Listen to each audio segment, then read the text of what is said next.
what's up guys? Good morning. So for today's video, dito tayo ngayon sa Shell sa Sarina, Salita Street. Unahan sa may JY, basta yun na yun.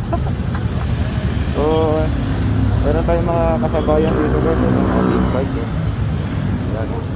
Lumiit yung ating KTM, tinabi sa BMW, Yamaha, Tenere pala to. Ito mayroon pang yan. Then, nandito pa yung iba dito. So, inaantay ko ngayon yung katropa natin, yung ka-workmate ko dati sa pit ko. Kapila. So, hindi ko ito mga kakilala guys, pero makiki-join lang ako. So, yung kasama natin, katropa natin ang inaantay natin dito. Alright. So, update lang. Okay, tayo na muna.